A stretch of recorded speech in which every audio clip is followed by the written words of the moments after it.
Cops don't use the police station cafeteria anymore. There's some kind of stigma against sitting shoulder to shoulder with your partners. Everybody just takes snacks from the machines or grabs a meal and hammers it down in the corner like a vulture on a corpse. The main thing?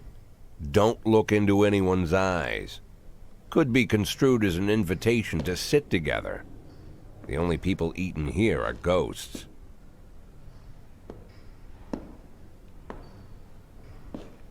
My deputy, Francis Kendrick. He recently became one of those ghosts.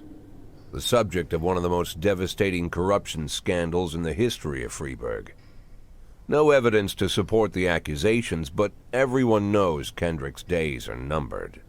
I need that file I asked for. Needs to be ready tonight. Francis didn't say anything, but I understood. Ghosts aren't supposed to talk. Besides, I got a feeling he was already finished.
progress.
311A in progress.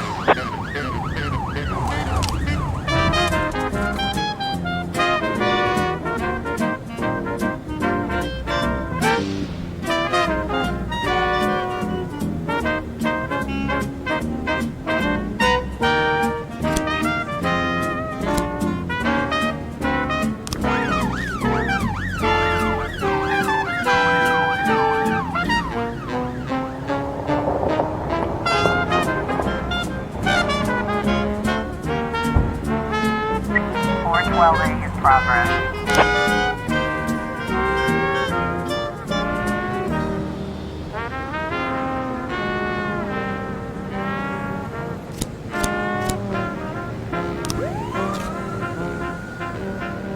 We've got a situation here.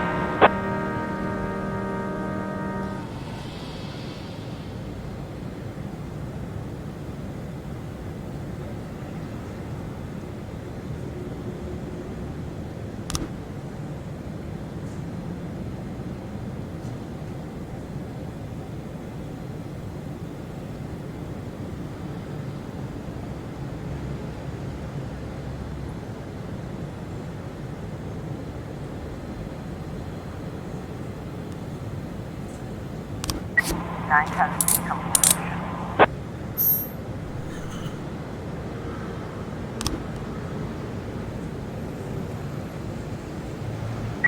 (311A) complete.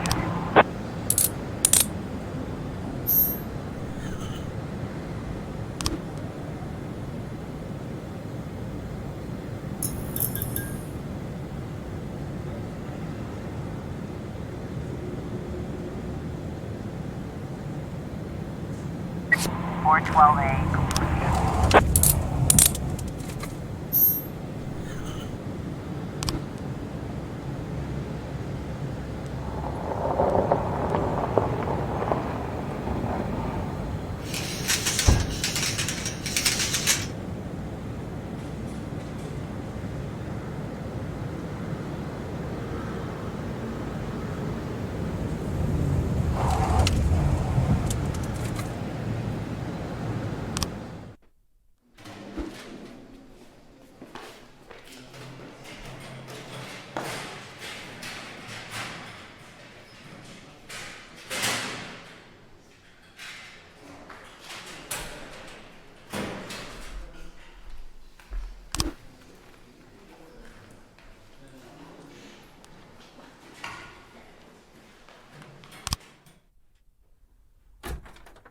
Used to be, when I asked Kendrick to stay late at the office, he liked to grumble and crack wise. Nowadays, he doesn't have the strength for it. Slumped shoulders, blank stare, wrinkled skin. The past few weeks, I don't hardly recognize my old friend. In his younger years, he reminded me of a gallant royal officer in an old Kipling story. Kendrick isn't just crumbling under the weight of the public pressure, but from the shame of it all.